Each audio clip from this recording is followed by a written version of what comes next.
Hola, buenas tardes. Bueno, nos incorporamos después de la comida con la IA y las profesiones. Para ello tenemos, lo voy a leer del móvil, como lo hace la Casa Real ahora que lee del móvil. Tenemos a Iván García del Blanco, es licenciado en Derecho, como abogado se ha especializado en gestión cultural. Durante la legislatura 2019-2024 ha sido miembro del Parlamento Europeo y coordinador del Grupo de los Socialistas y Demócratas en la Comisión de Asuntos Jurídicos, donde, entre otras responsabilidades, ha formado parte como único español del equipo negociador de la Ley de Inteligencia Artificial, además de la Ley de Datos. También García del Blanco fue coordinador del Grupo de Socialistas y Demócratas en el Comité Especial de Inteligencia Artificial en la Era Digital y miembro del Comité de Investigación sobre el uso de Pegasus y otros programas de espionaje. Ha sido igualmente coponente del informe sobre las implicaciones políticas del desarrollo de mundos virtuales, cuestiones de derecho civil, de sociedades mercantil y de propiedad intelectual. Como miembro de la Comisión de Cultura, ha realizado un informe sobre la diversidad cultural y las condiciones de los autores en el mercado europeo de música en streaming, aprobado en el Pleno de enero de 2024 por amplia mayoría. En el ámbito del Partido Socialista Obrero Español, García del Blanco es miembro del Comité Federal y formó parte de la Comisión Ejecutiva Federal desde 2017 a 2022, donde estuvo a cargo de las áreas de Cultura y Deporte. Asimismo, es miembro del Real Patronato de la Biblioteca Nacional y algo que él no dice en su biografía oficial, es un gran ajedrecista.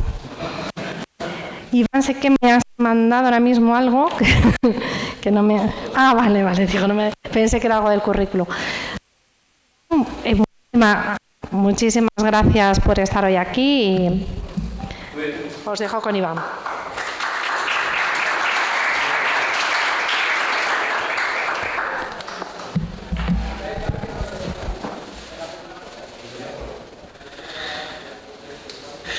Muy bien, muy buenas tardes.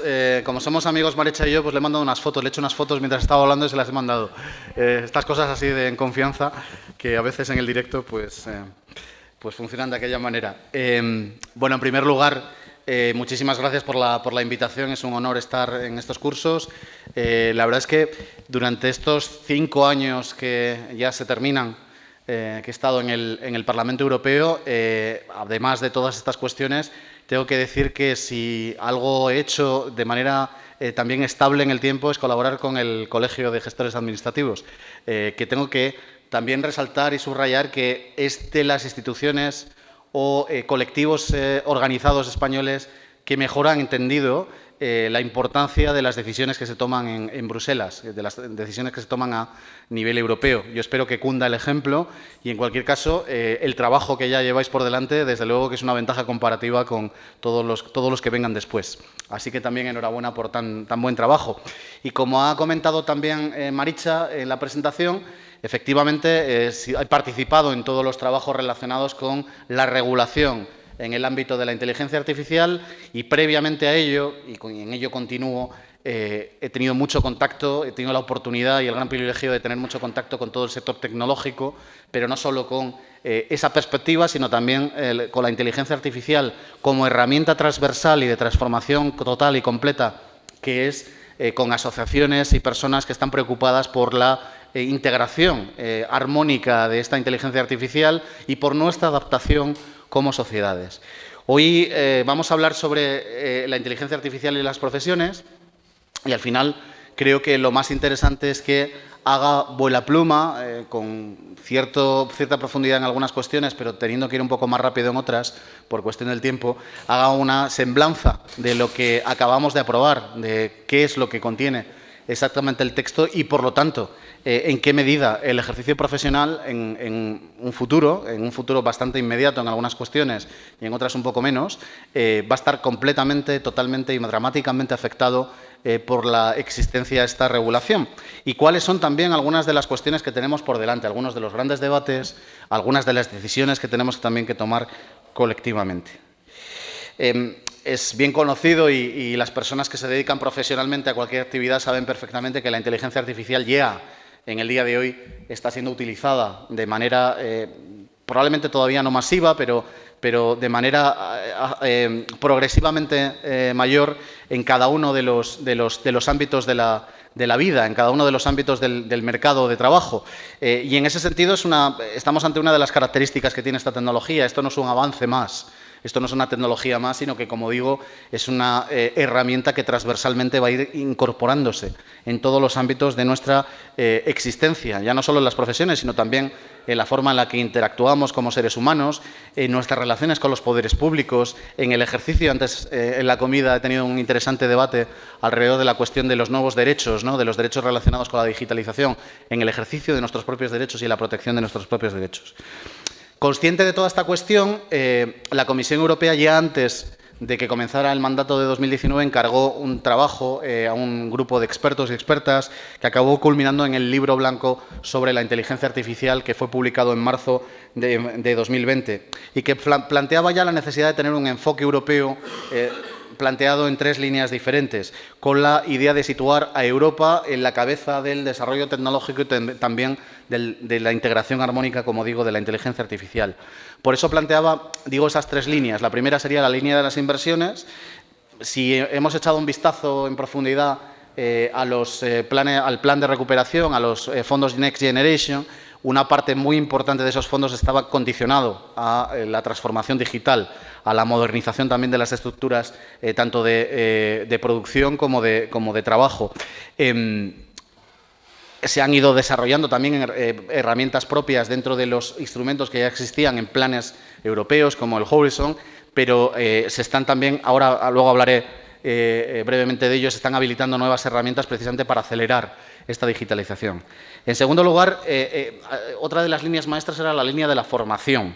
Se planteaba fomentar planes de educación y formación a todos los niveles para aumentar nuestras capacidades como sociedad, como ciudadanos y como ciudadanas en materia de uso de inteligencia artificial, pero también de conocimiento, desde la perspectiva también ciudadana, de conocimiento profundo, de en qué medida se está produciendo ese cambio y cómo nos puede afectar también. Y, en tercer lugar, hablaba este libro blanco de crear un marco holístico y transversal para regular la inteligencia artificial, que fuera aplicable a todos los sectores, con la intención, obviamente, de aprovechar todo el potencial que tiene esta tecnología. No podemos dar la espalda, no podemos esconder la cabeza como el avestruz, pero, al mismo tiempo, tener en cuenta algunos de los elementos negativos que puede conllevar una herramienta tan poderosa, algunas de las externalidades que una herramienta tan poderosa pueden generar también en la sociedad y en los propios ciudadanos. Estos 5 años han estado basados esencialmente en el desarrollo de estas líneas, algunas con mayor fortuna que otras, pero creo que si en algún punto ha sido exitoso el trabajo, ha sido en el ámbito de la regulación. En el Parlamento Europeo hemos estado trabajando prácticamente desde el mismo año 2020, desde comienzos de 2020, y por eso, justo después de la aprobación de este libro blanco, el Parlamento Europeo fue la primera institución del mundo que presentó una regulación holística desde la perspectiva europea de la inteligencia artificial, con una propuesta legislativa sobre ética aplicada a inteligencia artificial, robótica e instrumentos afines, de la que, por cierto, yo fui ponente, que fue aprobada por el Parlamento ya entonces, de manera bastante mayoritaria, y que sirvió para que se inspirara también la regulación, que finalmente presentó un poco más tarde, en 2021, en abril de 2021, la propia Comisión Europea. Es conocido. Esta propuesta de ley, desde su comienzo, fue objeto de una intensa negociación. El proceso de regulación europeo es complejo, implica muchas instituciones, implica dentro de las instituciones también mucha pluralidad y, por lo tanto, no es fácil. Esencialmente hay que poner de acuerdo a dos colegisladores, el Consejo de la Unión Europea y el propio Parlamento, con la ayuda y con la asistencia de la Comisión Europea, pero digo, a veces nos perdemos en cuanto que, además de 3 instituciones, de 27 países miembros, de sus respectivos gobiernos, dentro del Parlamento Europeo, sin ir más lejos, hay sensibilidades y formas de ver la vida muy diferentes. Si hablamos de una materia que tiene tal complejidad técnica, en ocasiones ni siquiera somos capaces de comprender completamente algunas de sus características, pues mezclemos todo ello, digo, con esta diversidad y también con esta forma diferente, a veces ideológicamente también, de ver la vida. En cualquier caso, yo creo que ha sido un pequeño milagro, pero pero se consiguió finalmente un acuerdo en el famoso trílogo, y digo famoso porque a todo el mundo le llamó la atención esas 30 y tantas horas de negociación en las que estuvimos en la última de las reuniones, que fue en diciembre del año pasado, pero antes de todo eso hubo muchísimas reuniones de carácter técnico y también algunos trílogos oficiales que duraron también mucho porque, digo, la materia es especialmente compleja. El texto definitivo fue aprobado por el Parlamento Europeo en marzo de 2024, por el Consejo en este mismo mes de mayo y el 13 de junio se procedió a la firma por parte de la presidenta del Parlamento Europeo. Y creo que se prevé la publicación en el boletín para el 13 de julio, si no estoy equivocado, es la última de las noticias que me han dado. A partir de aquí, la puesta en marcha, la puesta en vigor de cada uno de los aspectos a veces también difiere, y antes he dicho que me referiré a ello. Pero yendo más directamente a qué contiene la ley, qué cosas hay que tener en cuenta.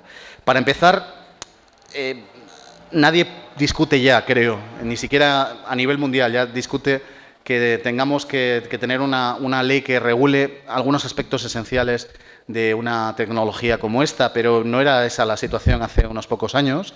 Y para la Unión Europea, además, siempre estuvo claro que teníamos que regular esta tecnología de acuerdo a nuestros principios y valores, de acuerdo a aquellos valores que están enmarcados en la Carta de Derechos Fundamentales, que están en el propio Tratado de la Unión Europea.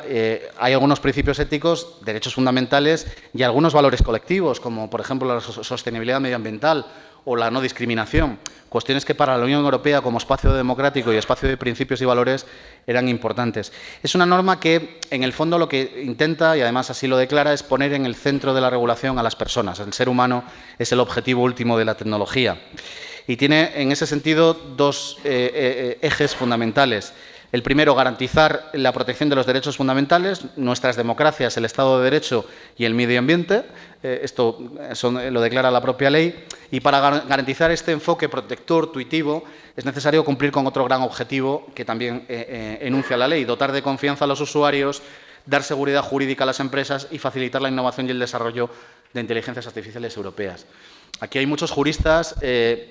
Por comentar un asunto también interesante para tener en cuenta en cuanto a también el ámbito competencial que tiene la propia ley, ahora hablaré de eso también un poco más en profundidad, pero que hay que tener en cuenta que la base jurídica sobre la que se regula sobre inteligencia artificial de la misma forma en toda la Unión Europea es a través de la inteligencia artificial como producto. Es decir, que al final es el mercado único o la regulación del mercado único digital lo que habilita a los legisladores europeos para detraer esa competencia, porque si no, en muchos casos serían competencias nacionales. Eso es importante porque, situando al ser humano en el centro, al final lo que se trata es de regular esencialmente un producto. Esto es importante y lo veremos a lo largo de la charla. En relación con el ámbito de aplicación, que esto es importante también, hay que destacar, y esto es una de las primeras dudas a despejar, que esta ley tiene una vocación extraterritorial, es decir, que es aplicable a todas las tecnologías que incorporan inteligencia artificial en un ámbito geográfico amplísimo, tan amplio como en todo el mundo. Se aplica a todas las que se comercializan y operan en la Unión Europea, sin importar dónde se desarrollen o dónde se haya procedido a su entrenamiento, ya sea dentro de la Unión o en terceros países, incluyendo, y esto es importante, los resultados que puedan devenir del uso de inteligencia artificial cuando esas decisiones, recomendaciones o sugerencias surgidas de su empleo vayan a tener un impacto en la Unión Europea. Por lo tanto, esa cuestión de qué va a pasar si se entrena un modelo en Singapur y se comercializa, da exactamente igual desde nuestra perspectiva, porque si se va a utilizar para un servicio dentro de la Unión Europea, tiene que entrar bajo el ámbito, bajo el paraguas de la Ley de Inteligencia Artificial. Otra de las características de la ley, devenida de esa cuestión o de esas cuestiones a las que he hecho referencia antes, es que es una ley basada en el riesgo. Para establecer las obligaciones, la ley intenta establecer un equilibrio entre los riesgos potenciales y los beneficios también que pueden generar. Se trata de lograr, como digo, un equilibrio que nos proteja por una parte como ciudadanía y como sociedades, pero que al mismo tiempo fomente la innovación y el uso de la inteligencia artificial, garantizando, como digo, la protección frente a riesgos inherentes de esta tecnología. Y esto también es una técnica jurídica especial. No se regula la tecnología en sí misma, sino los usos que vayamos a hacer de esa tecnología. Cómo se va a emplear la inteligencia artificial en cada caso. De esta forma, también intentamos que se garantice la viabilidad de la inteligencia artificial, de la ley de inteligencia artificial, en un futuro en el que tengamos un desarrollo nuevo que no conozcamos. Y en ese sentido creo que aprendimos bastante de la llegada de la inteligencia artificial generativa. Ahora me referiré a lo que produjo aquello, ¿no? Se atiende, como digo, a los riesgos inherentes del uso de la tecnología que pueden provocar un daño sustancial en la salud, la seguridad o los derechos fundamentales de las personas, así como también como valores colectivos, la democracia, al Estado de Derecho o al medio ambiente. El aspecto fundamental de la ley, como decía, es que es una norma protectora que sitúa a nuestros derechos en el centro de la ecuación.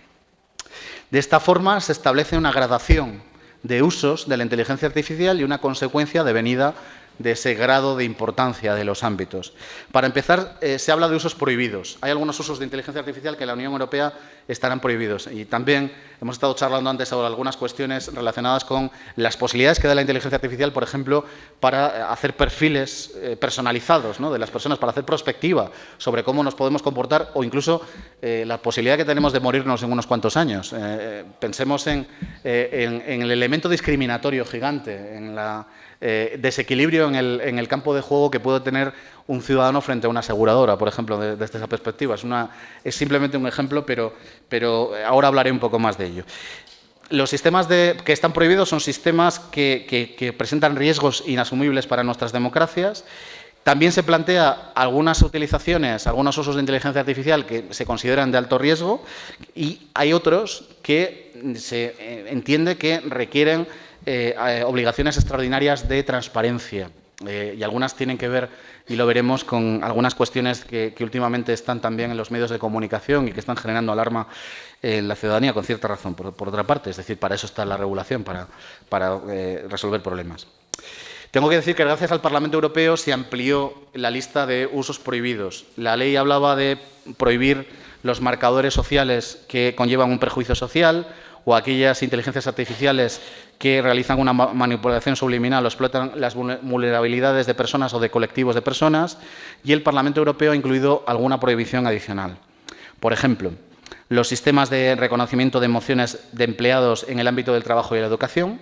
Esto está prohibido, es decir, no hay manera de solventarlo. Digo, si alguien pretende instalar esta serie de cuestiones. Por cierto, que han sido utilizadas, por ejemplo, en Estados Unidos, en algunos otros mercados ya, y se ha visto la cantidad de problemas que generan. No es un capricho esta prohibición. El uso de la inteligencia artificial como policía predictiva. Antes hablábamos de ciencia ficción en la comida también. Pues si alguien ha visto esta película de Minority Report de Steven Spielberg de hace unos cuantos años, bien, esto ya hipotéticamente es posible con el uso de inteligencia artificial a través de perfilados. Bien, obviamente, y digo obviamente desde la perspectiva de un ciudadano de una sociedad democrática, pero no es tan obvio en otros lugares, obviamente este uso está prohibido. El rastreo de imágenes faciales de manera masiva en Internet, está prohibido el uso de sistemas de categorización biométrica que puedan deducir datos sensibles, como son opiniones políticas, religiosas, filosóficas, pertenencia a sindicatos, orientación sexual, raza. Todas esas cuestiones están prohibidas. También se prohíbe la vigilancia biométrica indiscriminada.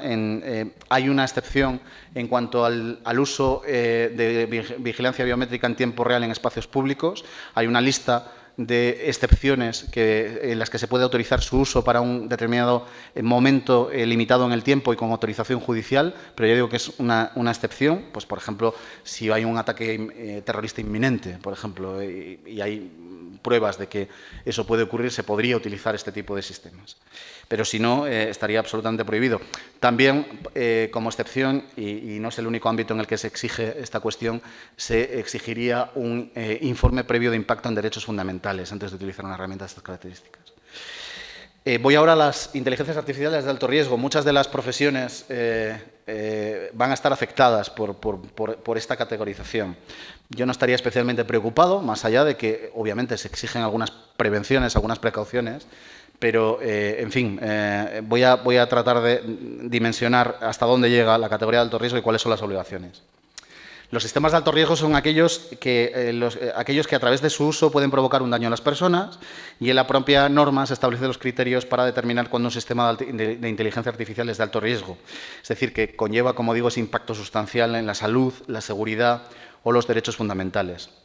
Estos sistemas de inteligencia artificial bien pueden estar integrados en productos ya regulados y que se someten a controles previos antes de su comercialización y uso, por ejemplo, dispositivos médicos, juguetes, medios de transporte, o bien porque operan en áreas que se consideran sensibles y que se encuentran enumeradas en la ley.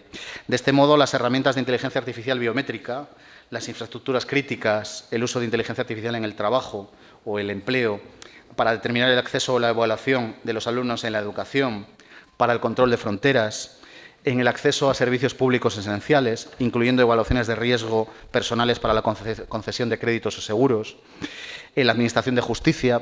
Todo esto se considera uso de inteligencia artificial de alto riesgo. El Parlamento Europeo, por cierto, incluyó también el uso de inteligencia artificial en procesos democráticos o en referéndums. ¿Y qué es lo que ocurre cuando se categoriza como alto riesgo un uso? Serán, para empezar, es un sistema autodeclarativo. Serán, para empezar, los propios desarrolladores los que deberán declarar sus sistemas como alto riesgo cuando entren dentro de los supuestos contemplados en la ley y se requiere la inscripción de estos sistemas en un registro europeo que se va a crear para ello. En este caso, deberán cumplir con las siguientes obligaciones previas a su uso y comercialización. Realizar una exhaustiva evaluación y prevención de riesgos, garantizar una buena gobernanza de los datos utilizados para el entrenamiento para evitar discriminaciones y sesgos. Sobre esto hay de vez en cuando recurrentemente noticias alrededor de estos algoritmos que tienen sesgos racistas, machistas. Bueno, en los sistemas de alto riesgo tiene que haber un control previo y permanente durante todo el uso de la inteligencia artificial. Tiene también que garantizarse mantener un nivel adecuado de transparencia, facilitando la información en las operaciones y el funcionamiento de sus algoritmos, garantizar un continuo control humano para prevenir errores, poner en marcha una política robusta de ciberseguridad, así como planes de prevención y reducción de riesgos, y elaborar y mantener la documentación técnica necesaria para las autoridades nacionales de supervisión. Si bien la mayoría, y esto también es importante desde la perspectiva del uso en el mercado, si bien la mayoría de las obligaciones se aplican a los proveedores, ya que deben integrarse los propios diseños de los sistemas, también los responsables del despliegue de la inteligencia artificial de alto riesgo o sus empresas o servicios estarán sujetos a obligaciones estrictas de cumplimiento, transparencia, control, seguridad. La idea es cubrir toda la cadena de valor. La ley especifica que antes de poner en servicio o utilizar un sistema de inteligencia artificial de alto riesgo, tiene que ser... Lo que dice es que antes de poner en servicio o utilizar un sistema de inteligencia artificial de alto riesgo, los responsables del despliegue de estos sistemas de alto riesgo, que sean autoridades, órganos u organismos públicos o personas que actúen en su nombre, se registrarán, seleccionarán el sistema y registrarán su utilización en la base de datos de la Unión Europea o en el registro europeo. Esto es importante porque a esto no están solo obligados, como digo, las administraciones públicas, ni siquiera cuando estemos ante servicios públicos. Si estos servicios públicos, pensemos en un hospital o en un colegio, están siendo gestionados desde una perspectiva privada, también tienen las mismas obligaciones con la administración. Además, el Parlamento ha incluido la obligación adicional en este caso, como en el caso al que me he referido anteriormente, de realizar una evaluación de impacto sobre derechos fundamentales cuando este sistema de alto riesgo se implementa para dar un servicio esencial o público. Voy a detenerme ahora en una herramienta que se está tornando y que será de común utilización en el futuro en cualquier profesión y cualquier ámbito, que es la inteligencia artificial generativa, lo que se llaman modelos fundacionales, los chat GPTs y todos los demás, ¿no? Una consideración también para que humanamente, no como una inteligencia artificial, sino que humanamente tengamos una actitud en ocasiones humilde ante este tipo de cuestiones, ¿no? Porque para que se hagan una idea, cuando el Parlamento estaba discutiendo esta cuestión en 2021, cuando primero la Comisión presentó el proyecto de ley, pero cuando luego el Parlamento estaba discutiendo la cuestión en 2021, no existían estos modelos, no estaban en el mercado. Es decir, en la ley no había ni una sola mención, porque cuando se hablaba con, además, técnicos y especialistas, nos decían que era un desarrollo que hipotéticamente podría llegar 5 años más tarde. Bien, pues esto llegó en 2022 y llegó, como bien es sabido, como un auténtico terremoto a darle la vuelta como un calcetín a todo. Y en ese sentido tuvo que ser el Parlamento el que hiciera un traje a medida de algo para lo que la ley en ese momento no se podía adaptar y que generaba unos retos importantísimos, ¿no? Finalmente, la legislación para su regulación establece un enfoque en 2 niveles. Un primer nivel establece obligaciones de transparencia aplicables a todos los modelos para asegurar que los desarrolladores que integran esos modelos en sus sistemas de inteligencia artificial reciben la información necesaria para cumplir con las obligaciones que impone la ley. Además, entre las obligaciones de transparencia se incluye el desarrollo de medidas para respetar las leyes de copyright y propiedad intelectual y la publicación de un índice sumario con las bases de datos utilizadas en el entrenamiento de estos modelos generales. Esto es importantísimo en el caso de las inteligencias artificiales generativas para proteger el sector cultural y creativo. Si alguien quiere detenerse aquí, este es mi tema favorito de discusión. Yo soy de la parte de los tenedores de los derechos y que está evidentemente preocupada con este tema. La ley de inteligencia artificial, como en tantos otros ámbitos, no viene a resolver el problema, ni viene a dar una solución equitativa para las dos partes, sino que lo que hace es dar herramientas para poder llegar a esas soluciones. La transparencia es para lo que tiene que servir. Al final, esto tendremos que ir a un modelo de licenciamiento, a un modelo de acuerdo entre los que quieren utilizar esos datos y quienes son sus legítimos tenedores, por más que hasta ahora no haya ocurrido. Antes hablaba de un primer nivel para todos los modelos. Hay un segundo nivel que cubre los modelos de propósito general que, por su alcance, presentan un riesgo sistémico, dice la ley, ¿no? Son obviamente los más poderosos. OpenAI es un sistema de alto riesgo. Estos modelos tendrán que cumplir, además, con otras obligaciones como evaluación previa, pruebas garantizadas, planes de prevención y reducción de riesgos, también ciberseguridad, la obligación de informar sobre el consumo energético. Esto es un asunto importante porque son sistemas muy demandantes de energía y cada vez lo son más, y de recursos naturales. Su coste ya es un grave problema y tenemos que hacer, y esto es lo que intenta la ley, virar el interés, la investigación y la innovación también hacia ese terreno que hasta ahora no ha sido tan productivo para los desarrolladores de esos sistemas. Por eso tampoco han tenido en cuenta este tipo de cuestiones hasta ahora. Se crea una oficina europea de inteligencia artificial en la ley. Luego haré también una pincelada breve sobre ella. Se ha creado este mismo enero, antes incluso de que entre en vigor la ley.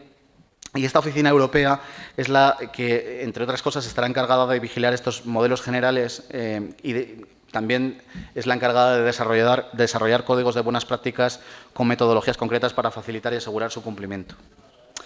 Antes hablaba de que algunos sistemas no estaban dentro de la categoría de prohibidos o de alto riesgo, pero que se les requería unas obligaciones adicionales de transparencia. Y son aquellos que el legislador entiende que deben someterse a requisitos adicionales y que son aquellas que están diseñadas para interactuar con personas naturales, pero también inteligencias artificiales generativas que crean o manipulan contenidos, como audios, imágenes, vídeos o textos que pueden parecer reales. Esto es lo que comúnmente conocemos como deepfakes y que, por cierto, los juristas lingüistas del Parlamento Europeo han traducido por ultrafalsificaciones al español. A mí me gusta mucho el concepto, me parece que está incluso intuitivamente muy bien cogido. No todos son tan afortunados en cuanto a las traducciones, pero este me gusta mucho. Como digo, para prevenir fraudes, en el fondo, en la utilización de estos sistemas, se imponen medidas de transparencia tanto a los proveedores de los modelos, que tienen la capacidad de manipular los contenidos, como a las plataformas que difunden estos contenidos, estableciendo la obligación de señalar que son generadas por IA. Para el marcaje y etiquetado se aplicarán, dice la ley, los últimos avances técnicos. Es decir, todos estos contenidos tendrán que tener una marca de agua. Tendremos que saber que estamos interactuando con inteligencia artificial. En vídeos del político de turno o en imágenes o en artículos utilizando el nombre o la voz de una persona famosa, todo tendrá que estar etiquetado. Voy a hablar ahora de una cuestión importante, para empezar, para referir a cuánto del mercado nos estamos refiriendo, ¿no? De cuánto del mercado estamos hablando cuando hablamos de estas obligaciones sobre alto riesgo, las prohibiciones, porque veo que en muchas ocasiones hay una reacción en cuanto a que parece que se está sobrecargando, que se está impidiendo la innovación. Bien, se calcula que el 85% de todos los usos de la inteligencia artificial no entran dentro de ninguna de estas categorías, es decir, que no van a tener ninguna obligación adicional. Para eso, la ley prevé códigos de buenas prácticas voluntarios, es decir, que esta oficina europea y las oficinas nacionales tienen que desarrollar estos códigos para facilitar el cumplimiento de la ley y para que la ley también, para quien profesionalmente utiliza la inteligencia artificial, pueda ser también un golden standard, pueda ser un marchamo de calidad en el mercado. Es decir, que se cumple con las obligaciones más estrictas y más esenciales de la normativa europea, que es la más exigente del mundo.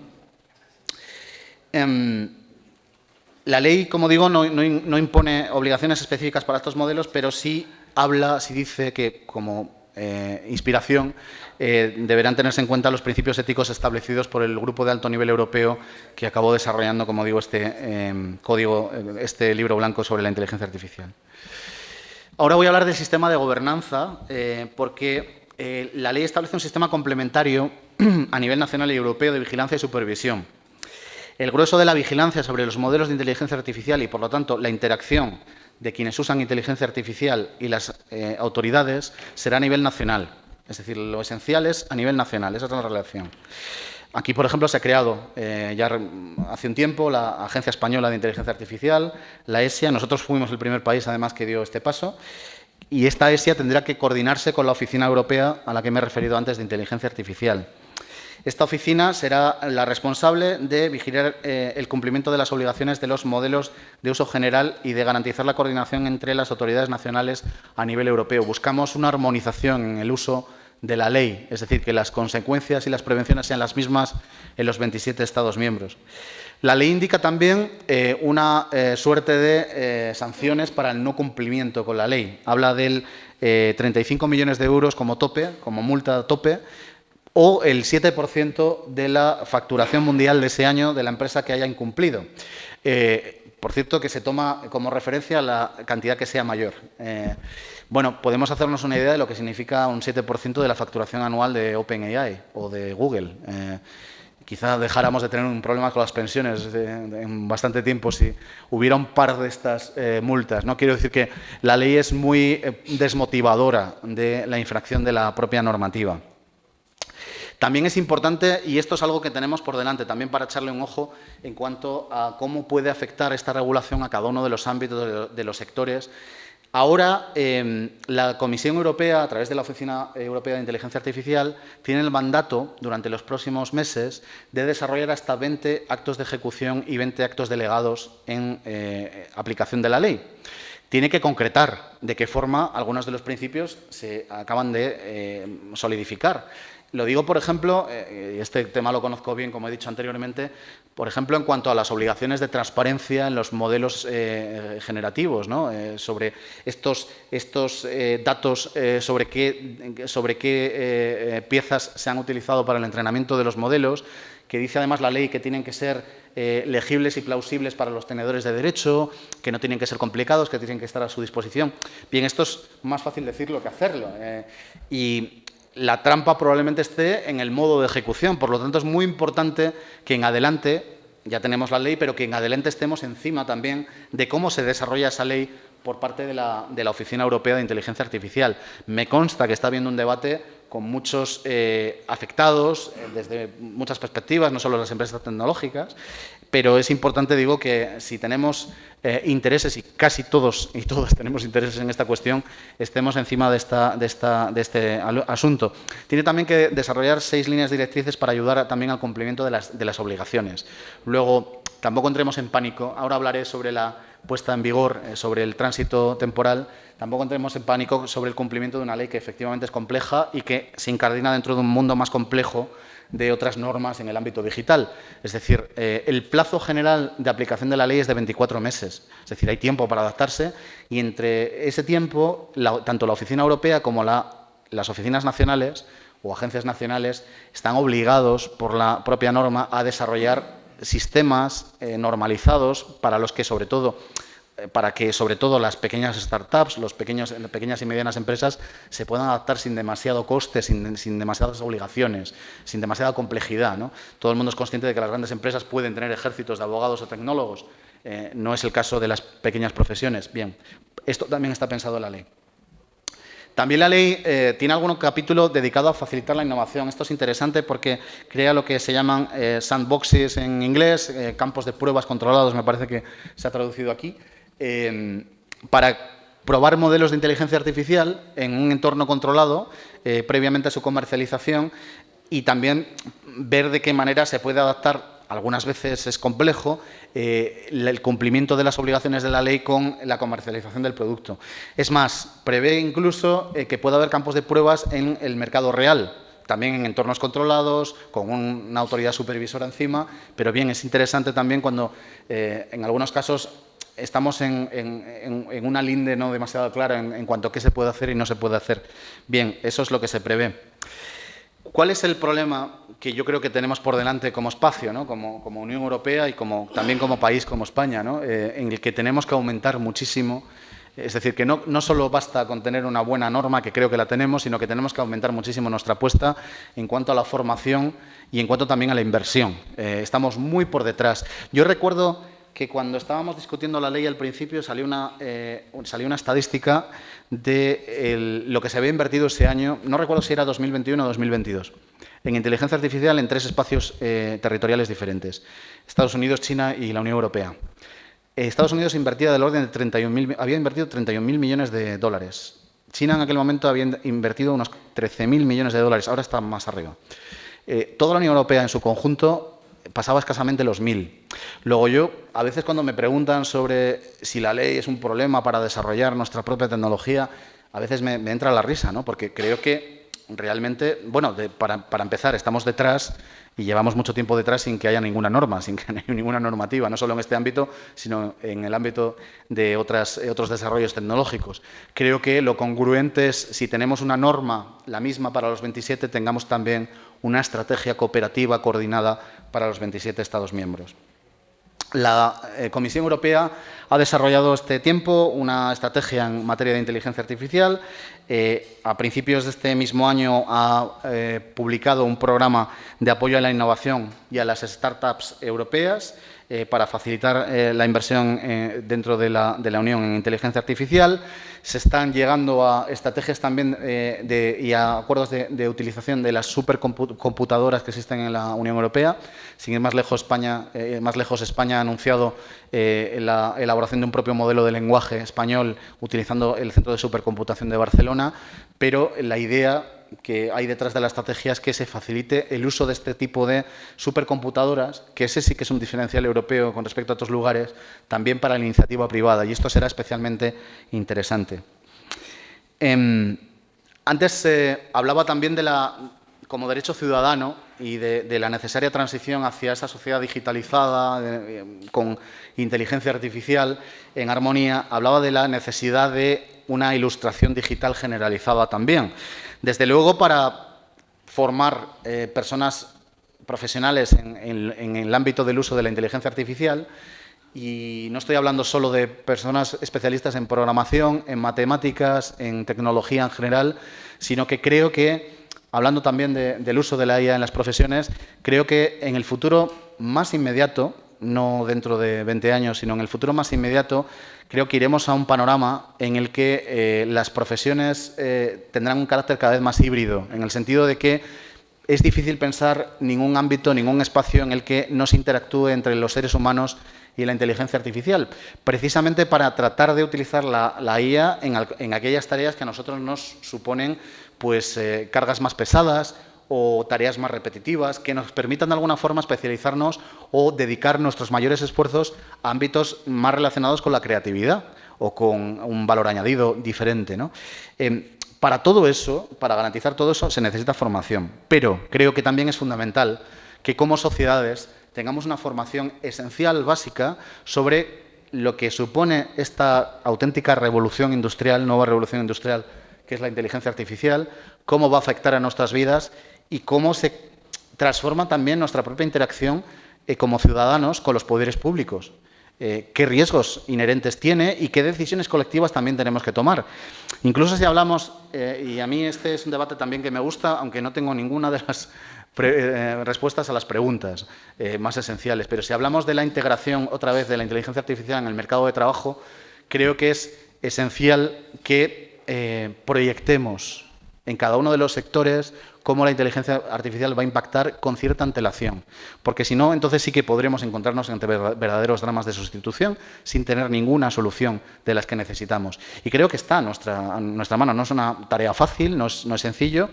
Y esto se conjuga con lo que estaba diciendo, con regular o con establecer cuáles son los ritmos y cuáles son los límites que tiene la implementación de la inteligencia artificial en nuestro ámbito social. Y eso lo tenemos que hacer colectivamente, y para poder hacerlo tenemos que tener cierta idea básica de lo que esto supone.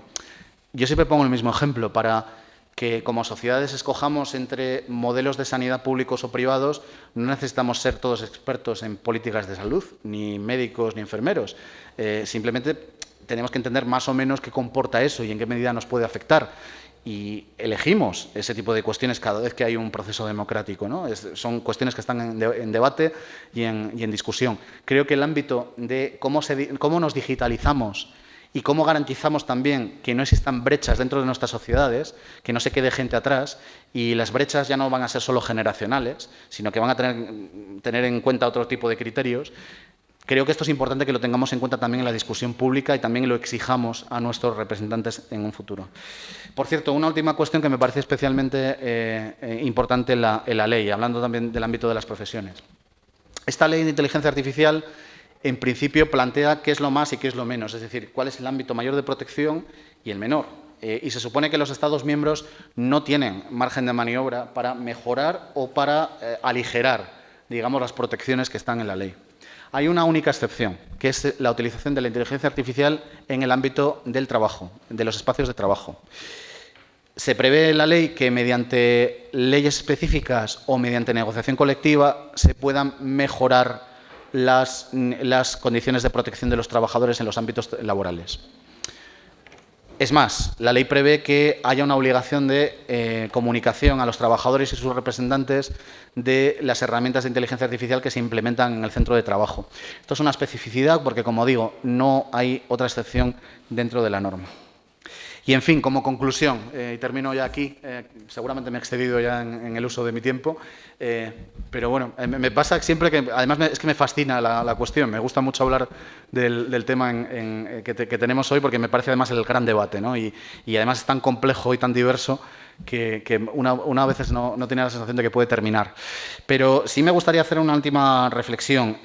Yo soy de los que, aparte de que soy un tecno-optimista, soy de los que piensa que esta es una buena ley y que, de alguna manera, nos va a dar una ventaja comparativa, más allá de otro tipo por supuesto, de objetivos esenciales, como son la protección de nuestros derechos, tan esenciales como eso, pero creo que nos va a dar una ventaja comparativa en el mercado internacional. Lejos de impedir que compitamos en buenas condiciones, creo que va a ser exactamente lo contrario, que vamos y estamos haciéndolo ya, a inspirar a otros lugares del mundo a regular en el mismo sentido con nuestros propios valores.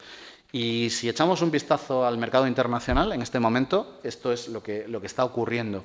Y me puedo referir a lo que está pasando ahora mismo en Canadá, en Brasil, en Argentina. Hace un par de días leía la síntesis de la nueva ley, el proyecto de ley de inteligencia artificial de Australia, que es clavado incluso en cuanto a la identificación de los operadores en la cadena de valor de la inteligencia artificial. Digo más, creo que un país que tenía tantas renuencias en un principio a regular y que después ha ido dando algunos pasos, y que tenía empresas, por supuesto, las empresas más punteras, las que marcan las condiciones, en muchos casos, del mercado, como es Estados Unidos, ha ido también virando hacia una posición mucho más parecida de la que a nosotros de la que tenían en un principio.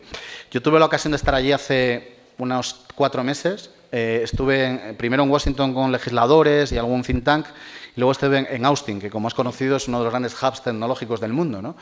Y me he encontrado con la paradoja de que algunas empresas que hace 3 o 4 años nos decían que cómo era posible que quisieran regular esta cuestión, hoy piden para Estados Unidos una solución similar a la que estamos tomando ahora.